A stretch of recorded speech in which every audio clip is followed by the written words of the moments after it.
Hi guys, welcome our channel Ayurveda lectures. आज हम पारद बंद के बारे में पढ़ेंगे।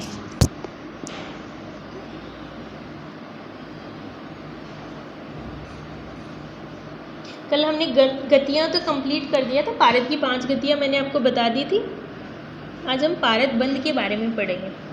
अब इसमें तो पारद के 25 बंद हैं और एक 26वां जल्लू का भी ऐड हो जाता है। तो अब 26 बंद कैसे याद होंगे, है ना, उस पर डिस्कस करते हैं।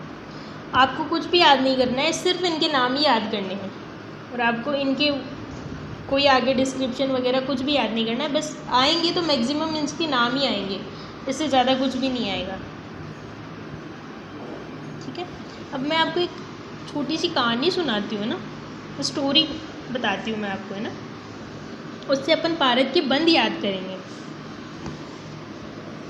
स्टोरी तो अपन को वैसे ही बहुत जल्दी याद हो जाती है, तो बंद भी अपन को जल्दी से याद हो जाएंगे। तो 2 दोस्त थे, एक दोस्त था खोट और एक दोस्त था पोट। 2 दोस्त थे, एक खोट दोस्त था, एक पोट। दोनों आपस में अच्छे दोस्त थे, खोट और पोट।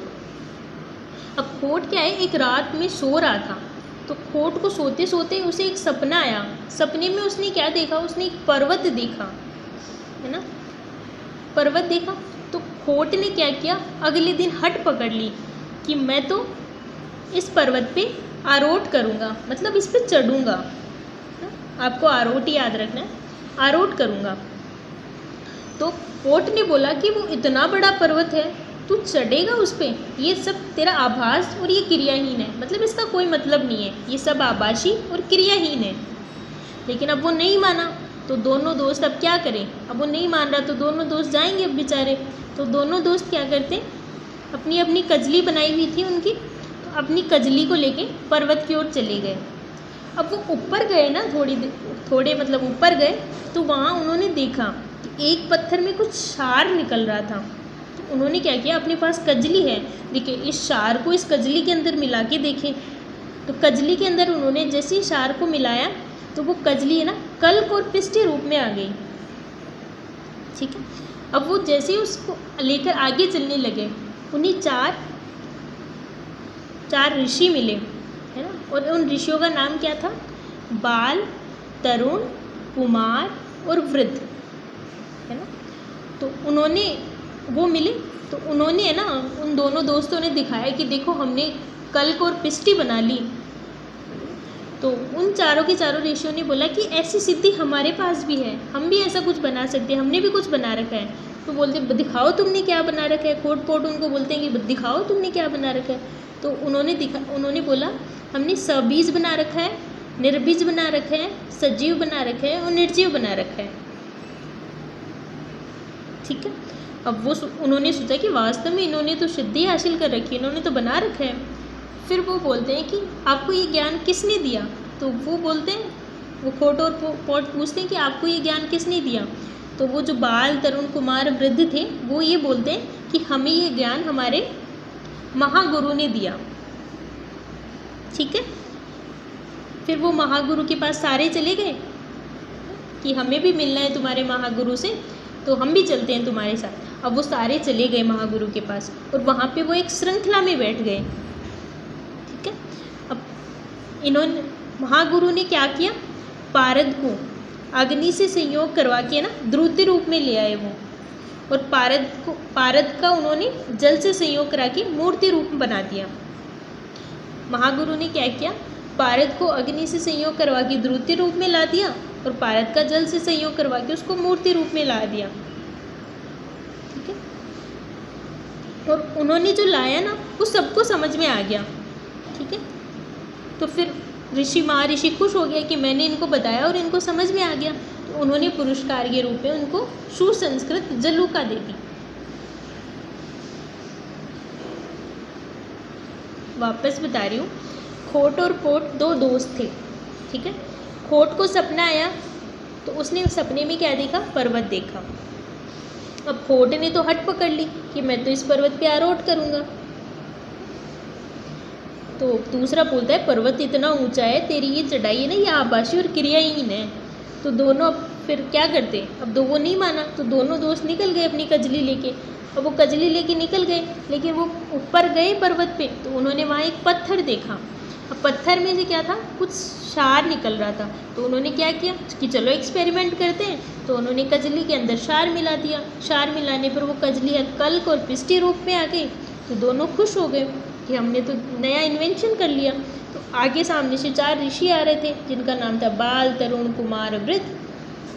तो उन्होंने उनको बताया कि देखो हमने नया इन्वेंशन किया। तो उन्होंने बोला आपके पास भी कोई ऐसी सिद्धि है क्या?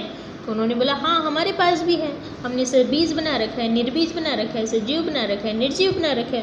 तो उन्होंने देखा कि वास्तव में सिद्धियाँ इनके पास में भी है। तो वो पूछते हैं कि तुम्हें ये सिद्धि कहाँ से मिली? तो उन्होंने बोला हमें हमारे महागुरु ने दी। तो चलो हम भी चलते हैं तुम्हारे महागुरु के पास में। तो वो महागुरु के पास पहुँचे और वहाँ पे श्रृंखला में जाके उनके पास बैठ गए। महागुरु ने क्या किया, पारद को अग्नि का संयोग करवा के उनको द्रुति रूप में ला दिया और पारद को जल का संयोग करा के मूर्ति रूप बना दिया। और फिर इन सबसे पूछा कि तुम्हें समझ में आ गया, और उनसे क्वेश्चंस पूछे तो उन सबको समझ में आ गया। तो महागुरु खुश हो गए और उनको पुरस्कार के रूप में सुसंस्कृत जल्लूका दे दी। इतनी कहानी समझ में आ गई। अब मैं आपको बताती हूँ इसमें बंद कौन कौन से हैं, है ना। खोट और पोट 2 दोस्त थे। यहाँ से स्टार्ट किया था अपन ने। तो खोट बंद आ गया, पोट बंद आ गया। फिर खोट सपने में क्या देखते हैं, पर्वत देखता है। तो फिर वो हट करने लग जाता है। तीसरा बंद आ गया हट, हट बंद आ गया। फिर आरोट करूँगा से आरोट बंद आ गया। फिर चढ़ाई आभासी क्रियाहीन है, इसे आभासी बंद आ गया। और क्रियाहीन बंद आ गया। दोनों अपनी कजली लेके, कजली बंद आ गया, पर्वत की ओर गए और वहाँ पे उन्होंने एक पत्थर में क्या देखा, क्षार निकल रहा है। तो क्षार बंद आ गया। अब क्षार को उन्होंने कजली में मिलाया तो उनको कल्क और पिष्टि प्राप्ति हुई। तो कल्क बंद आ गया और पिष्टि बंद आ गया। दोनों खुश हो गए। 4 ऋषि मिले तो बाल बंद आ गया, तरुण बंद आ गया, कुमार बंद आ गया और वृद्ध बंद आ गया। उन्होंने 4 सिद्धियाँ दिखाई। सबीज बंद आ गया, निर्बीज बंद आ गया, सजीव बंद आ गया, निर्जीव बंद आ गया। ठीक है। उन्होंने पूछा कहाँ से मिली, महागुरु के पास गए, महागुरु से मिली। तो वहाँ से महाबंद मिल गया उनको। ठीक है। महाबंद मिलने के बाद वो उनके पास गए तो वहाँ श्रृंखला में बैठे थे, तो श्रृंखला बंद हो गया। फिर गुरु ने क्या किया, अग्नि, अग्नि से द्रुति बनाई थी तो अग्नि बंद हो गया, द्रुति बंद हो गया, जल बंद हो गया, मूर्ति बंद हो गया। और खुश होकर क्या किया था, सुसंस्कृत बंद हो गया और जल्लूका बंद हो गया। ठीक है। 26 के 26 बंद बता दिए मैंने आपको। अब आपको इसमें पढ़ने की ज़रूरत नहीं है, क्योंकि पढ़ोगे तो आपको बिल्कुल भी याद नहीं होगा। बस इसके नाम काफ़ी हैं, बस इतना ही पूछा जाता है पेपर में।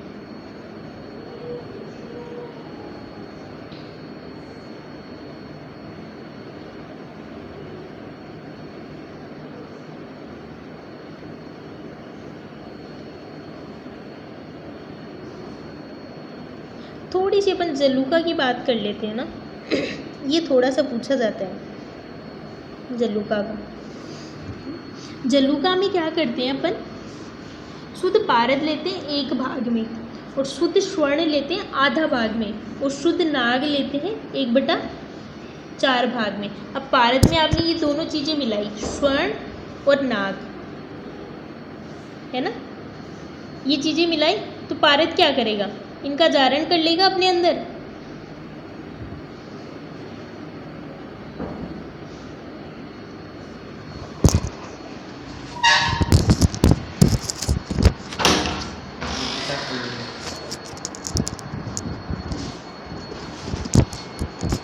अरे पढ़ लेना, बस आधे घंटे ही लूँगी।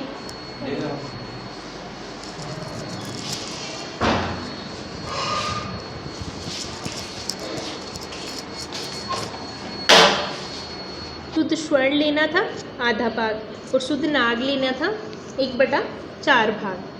ठीक है। अब मैंने आपको पहले भी बताया कि पारद के अंदर आप जो कुछ भी मिलाओगे ना, पारद उसका अपने आप में भक्षण कर लेगा, जिसको अपन ने जारण बोला था। ठीक है। तो मिलाएंगे तो पारद क्या करेगा, जारण कर लेगा। ठीक है। उसके पश्चात क्या करते हैं अपन, अरंड का बीज लेते हैं, शेमर का बीज लेते हैं और ज्योतिषमती का बीज लेते हैं। बस ये तो याद करना है, इसके अलावा आप जो भी याद करो ना इनमें से कर लेना, है ना। अरंड का बीज लेते हैं, शेमर का बीज लेते हैं, ज्योतिषमती का बीज लेते हैं और तिल लेते हैं, है ना। इन सभी का चूर्ण 1/16 भाग में लेके तप्त खलुआ में मर्दन कर लेते हैं। फिर अपन को उत्तम जलोका मिल गई, मतलब यहाँ से अपन को जलोका मिल जाती है। फिर उसके बाद क्या करते हैं अपन, वापस से कपी कच्छू के रोम, बाकूची का तेल और ज्योतिषमती के बीज, है ना। और पारद ले लिया था एक भाग में, जो पारद था ना वो एक भाग में वो ले लिया था। और उसके अंदर क्या किया, पिपली क्वाथ डाल के अच्छी तरीके से तप्त खलवा में मर्दन कर दिया और इससे श्रेष्ठ जलूका बन जाती है।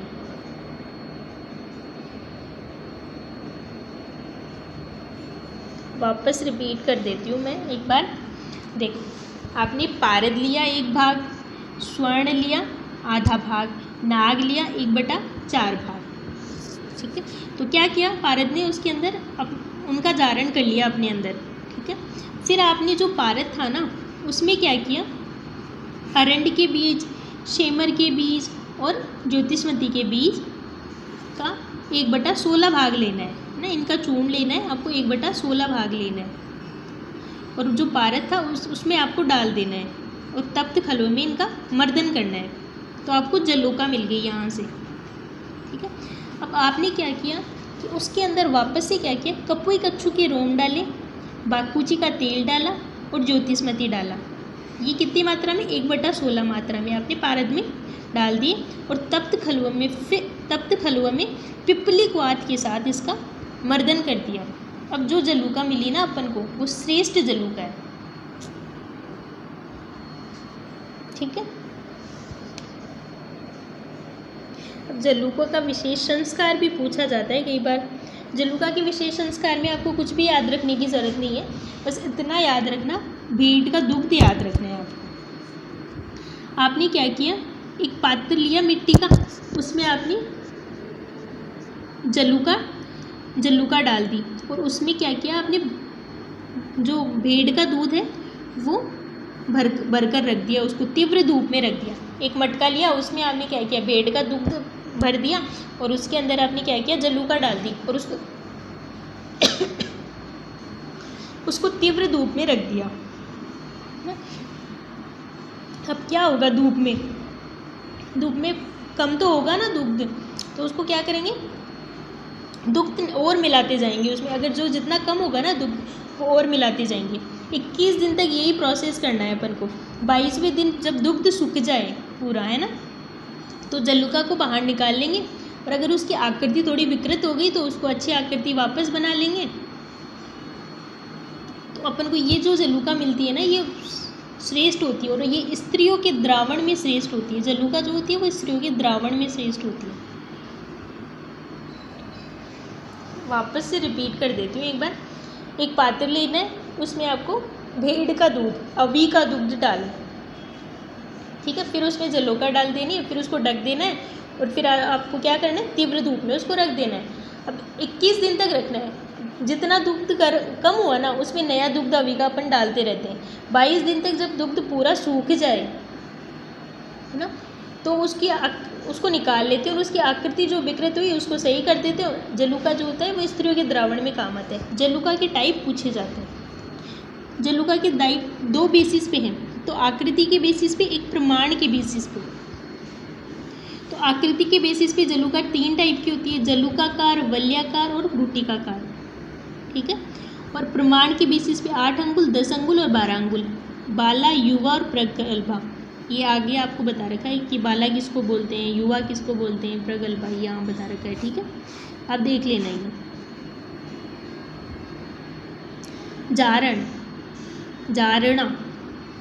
जारणा बता रखा है अब यहाँ पे।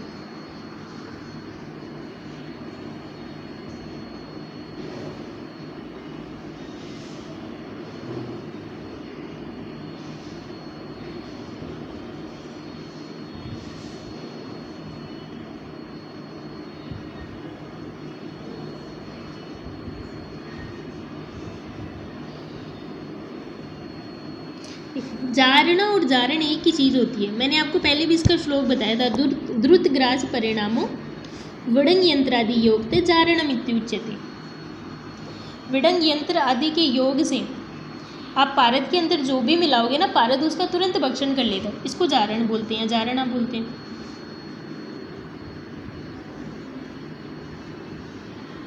ठीक है, बस इतना ही याद रखना है।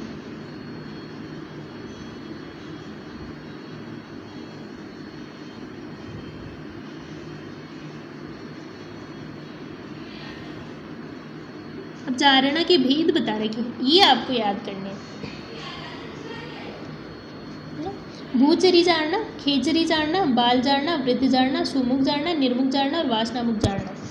बस नाम याद कर लो, बहुत है। भूचरी जाणना, खेचरी जाणना, बाल जाणना, वृद्ध जाणना, सुमुख जाणना, निर्मुख जाणना और वासनामुख जाणना। बस सफिशिएंट है नाम। ये भी पूछा था, गंधक का जारण जो होता है ना, बहिर्मुख और अंतर्मुख। गंधक के जारण प्रक्रिया के भेद पूछे ना, तो आपको बहिर्धूम और अंतर्धूम बताने हैं। बहिर्धूम में खुले मुख वाला पात्र लेना है और अंतर्धूम में बंद मुख वाला पात्र लेना है। बस इतना ही याद रखना है। ये कुछ भी याद रखने की जरूरत नहीं है यहाँ पे। मूर्छना, अब अपन ने संस्कार पढ़े थे, वहाँ पे अपन ने मूर्छन पढ़ा था, और ये क्या है, मूर्छना है। याद रखना, वो मूर्छन संस्कार था, ये मूर्छना है, दोनों में डिफरेंस है। ठीक है। मूर्छना क्या होता है, पारद में व्याधि नाशक शक्ति उत्पन्न करने की जो प्रक्रिया होती है ना, उसको मूर्छना बोल देते हैं। पारद के अंदर व्याधि नाशक शक्ति उत्पन्न करने की जो प्रक्रिया है, उसको मूर्छना बोल देते हैं। अब मूर्छना के भेद की बात करते हैं अपन, है ना। ये देखो, ये आपको याद करना है। यहाँ पे इसके एग्जाम्पल भी बता रखे हैं और यहाँ से याद करना है। मूर्छना दो टाइप की होती है, सगंध मूर्छना और निर्गंध मूर्छना। अब सगंध में भी दो टाइप होते हैं, अग्नि और निराग्नि। सअग्नि और निराग्नि मूर्छना। सगंध मूर्छना में का मतलब होता है, पारद के साथ आपको गंधक मिलाना है, और निर्गंध का मतलब है पारद के साथ गंधक नहीं मिलाना है आपको। ठीक है। और सगंध, सअग्नि, पारद के साथ गंधक मिलाया और साथ में आपने अग्नि का भी संयोग किया। सगंध निराग्नि, पारद के सामने आपने गंधक मिलाया लेकिन अग्नि का संयोग नहीं किया। निर्गंध, पारद के साथ आपने गंधक नहीं मिलाया और अग्नि का संयोग किया। ठीक है। पारद के साथ आपने गंधक नहीं मिलाया और अग्नि का संयोग भी नहीं किया। ठीक है। तो सगंध और सअग्नि, सगंध और सअग्नि में आप रस परपट्टी पढ़ोगे। निराग्नि, निराग्नि में कजली बनती है, पारद और गंधक को दोनों को मर्दन करके कजली बन जाती है सीधे।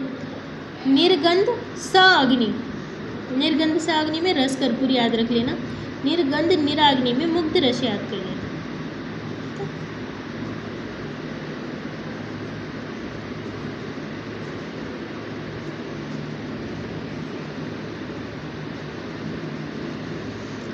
अब देखो, मूर्छन और मूर्छना में भी, मूर्छन क्या होता है, पारद का तर्थीय संस्कार होता है जो नैसर्गिक दोषों को दूर करता है। मूर्छना क्या होता है, पारद में व्याधि नाशक गुण की उत्पत्ति करने को मूर्छना बोलते हैं। ठीक है।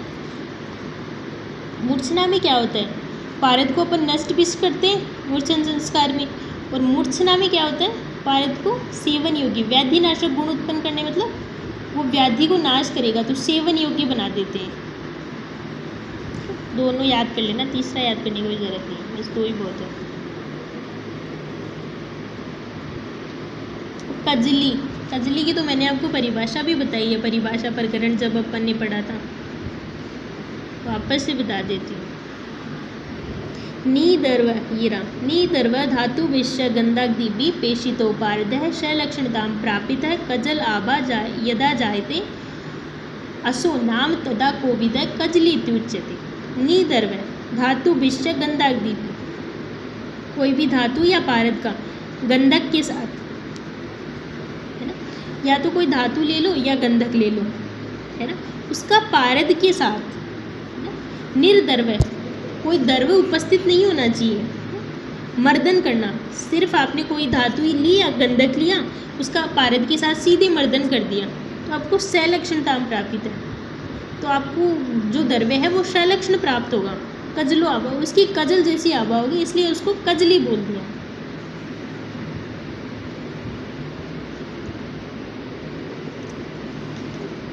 काजल जैसी आभा मतलब काजल जैसा रंग। काजल का रंग कैसा होता है? कृष्ण वर्ण का। ठीक है,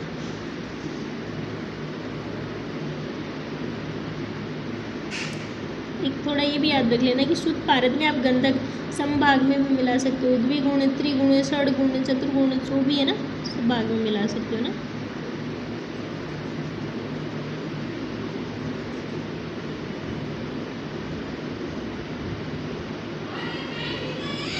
कजली का प्रयोग जिन योगों में, ये याद करने की ज़रूरत है नहीं, ऐसे छोड़ो। कजली की परीक्षा की बात आती है। कजली की परीक्षा जो है ना वो इम्पोर्टेंट है। कजली की परीक्षा में क्या करते हैं कि कजली ले ली अपन ने, अब कजली में क्या करते हैं अपन, दो या तीन बूंद पानी डाल दें। कजली अपन ने हाथ में ले ली और उसमें 2 या 3 बूंद पानी डाल दें और उसका हाथ से मर्दन करते हैं, है ना।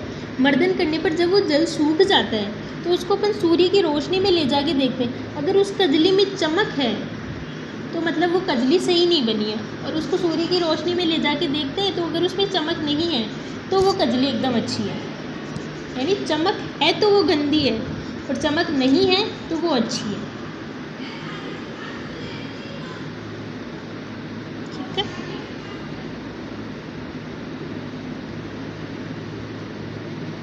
अब ये बात करते हैं अपन, है ना, कल्पना। ये आप बेसजे में पढ़ोगे लेकिन अपन रस की बात कर रहे हैं यहाँ पे। तो कल्पना, यहाँ पे 4 टाइप की कल्पनाएं बताई गई है ना। एक तो खलवीय कल्पना बताई गई है, एक कुपिपक्व कल्पना बताई गई है, एक परपटी कल्पना बताई गई है और एक पोटली कल्पना बताई गई है। वापस रिपीट कर रही हूँ, यहाँ 4 टाइप की कल्पना बताई गई है, खलवीय कल्पना, कुपिपक्व, परपट्टी और पोटली। अब खलवीय कल्पना में आपको याद रखना है त्रिभुवन कीर्ति रस। अब आप किसके घटक द्रव्य कैसे याद करोगे? आप ऐसे बोलोगे कि हम तो कंफ्यूज हो जाएंगे, सबकी घटक द्रव्य याद कैसे होंगे इतने सारे। तो इसकी छोटी सी ट्रिक है घटक द्रव्य याद करने की। वट ही त्रिकटु, वट ही त्रिकटु, पिपली मूल। देख लेना ये मूल है ना। तो त्रिभुवन कीर्ति रस जब आए तो आपको तुरंत याद आना चाहिए इसकी ट्रिक, घटक द्रव्यों की ट्रिक। वट ही त्रिकटु, पिपली मूल। अब व से क्या हो गया? शुद्ध वस्त नाव हो गया। ट से टंकण हो गया, ही से सुधिंगुल हो गया, त्रिकटु से त्रिकटु है ही, मरीज पिपली सोट, और पिपली मूल से पिपली मूल हो गई। वट ही त्रिकटु में वचनाभ, टंकण, सुधिंगुल, त्रिकटु और पिपली मूल। अपने घटक द्रव्य याद कर लिए। अब भावना द्रव्य, अब भावना द्रव्य में भी आप कंफ्यूज हो जाओगे तो डाट से याद रखना। त्रिभुवन कीर्ति रस में डाट भावना द्रव्य है। धतुर स्वरस, आद्रक स्वरस और तुलसी स्वरस। ठीक है, भावना द्रव्य की बात कर ली। अब अपन इसकी निर्माण विधि की बात करते हैं। सर्वप्रथम क्या करते हैं? शुद्ध हिंगुल और शुद्ध टंकण को खलव में मर्दन कर लिया और बाकी शेष के सूक्ष्म चूर्ण को भी उसमें डाल दिया। फिर तुलसी स्वरस, आद्रक स्वरस और धतुर स्वरस, इनकी 3-3 भावना देनी है। भावना देकर इसकी एक एक रत्ती की गोलियां बनाकर कांच की शीशी में भर लेनी है। मात्रा इसकी 1 रत्ती आ गई। अनुपान इसका आद्रक स्वरस आ गया। और त्रिभुवन कीर्ति रस होता है ना, वो ज्वर में यूज होता है, सर्व ज्वर में। त्रिभुवन कीर्ति रस की ट्रिक क्या थी? वट ही त्रिकटु। और भावना द्रव्य की ट्रिक क्या थी इसकी? डाट।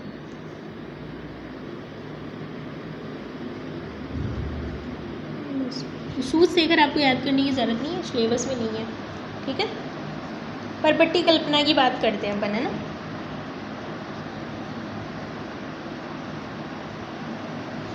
परपट्टी शब्द जो होता है ना वो परपट से बना होता है, जिसका अर्थ होता है पापड़। चलो अपन यहीं तक करते हैं, प्रॉपर्टी कल स्टार्ट करेंगे ना। ओके गाइस, आज यहीं तक कंप्लीट करते हैं, प्रॉपर्टी कल स्टार्ट करेंगे। अगर आपको हमारा चैनल आयुर्वेदा लेक्चर्स पसंद आता है तो please like share and subscribe.